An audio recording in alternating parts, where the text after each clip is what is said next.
স্বামীর ইনকাম কম, সবসময় ঝগড়া মারামারি লেগেই থাকে, অনেক অশান্তিতে সংসার করতেছি।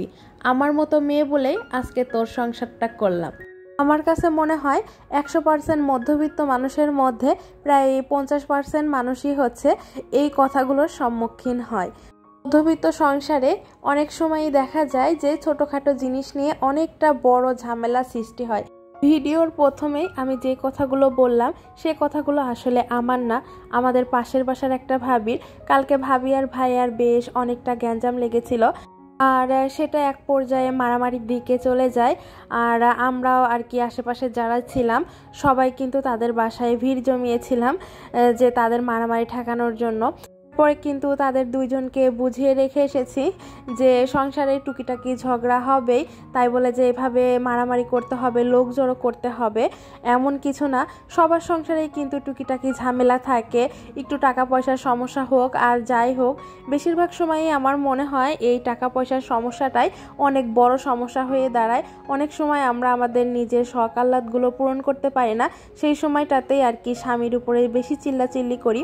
কিন্তু একটা জিনিস ভেবে দেখবেন, আমাদের হাজবেন্ডরা যতটুকুই ইনকাম করুক না কেন সেটা কিন্তু কষ্ট করেই করে, আর কষ্ট করেই কিন্তু আমাদের জন্য এই ইনকাম করে টাকাগুলো আনে, সেটা কম হোক বেশি হোক। এজন্য আমাদের গৃহিণীদের উচিত স্বামীর অল্প আয়েও ধৈর্য ধরে সংসারটা করা এবং সবসময় স্বামীর পাশে থাকা, স্বামীকে সাপোর্ট করা। এখন আপনারা বলতে পারেন যে অন্যের ঝগড়ার কথা কেন আপনি আপনার ভিডিওতে বলতেছেন। বলার কারণ হচ্ছে আমাদের আশেপাশে কিন্তু অনেকেই এরকম করে, আবার আমরা নিজেরাও মাঝে মাঝে রাগের মাথায় কি বলতে কি বলে ফেলি বুঝতে পারি না। তাই আমি মনে করি যে সব সময় হাজব্যান্ডের সাথে একটু ঠান্ডা মাথায় কথা বলা ভালো। কারণ যেমন সে অফিস থেকে আসলো, তাকে একটা জিনিস নিয়ে বললাম আর সে যে রাখবে না এমন না, সে কিন্তু অফিসে বসে থাকে না, সেও অনেক কাজকর্ম করে। আবার আমরা গৃহিণীরাও কিন্তু ঘরে বসে থাকি না। আমার কাছে মনে হয় যখন হাজব্যান্ডের মাথা ঠান্ডা থাকবে, স্ত্রীর মাথা ঠান্ডা থাকবে, সেই সময়টাতে দুইজন সলা পরামর্শ করলে আমার মনে হয় ভালো হয়। যেমন আমরা যখন রাত্রে ঘুমাতে যাই সেই সময় আমরা যদি আমাদের যে পার্সোনাল কথাগুলো থাকে সেই কথাগুলো যদি ঠান্ডা মাথায় এভাবে শুয়ে শুয়ে দুইজন সলা পরামর্শ করি, তাহলে কিন্তু আমাদের মধ্যে আর গ্যাঞ্জাম বাঁধবে না। যাই হোক, কথা বলতে বলতে অনেকটা দূর চলে এসেছি, ভিডিওর প্রায় শেষ পর্যায়ে চলে এসেছি বলতে গেলে। কি করলাম কি না করলাম সেটা তো ভিডিওতে তো দেখেই নিয়েছেন। আর আমার ভিডিওটি যদি ভালো লেগে থাকে একটু হলেও, তাহলে কিন্তু একটা প্লিজ লাইক দিয়ে দিবেন, আর আমার চ্যানেলটি সাবস্ক্রাইব করে আপনাদের এই ছোট্ট বোনের পাশেই থাকবেন। এদিকে সকালবেলাতে আর কি ঘর গুছিয়ে এখন রান্না বান্না করতেছি। আজকে রান্না করেছিলাম হচ্ছে ভেন্ডি ভাজি আর গরুর মাংস। তো রান্নাবান্না শেষ করে এই যে বাইরের দিকে বৃষ্টি হচ্ছে, মা মেয়ে দুইজন মিলে চলে এসেছি একটু বৃষ্টি বিলাস করার জন্য।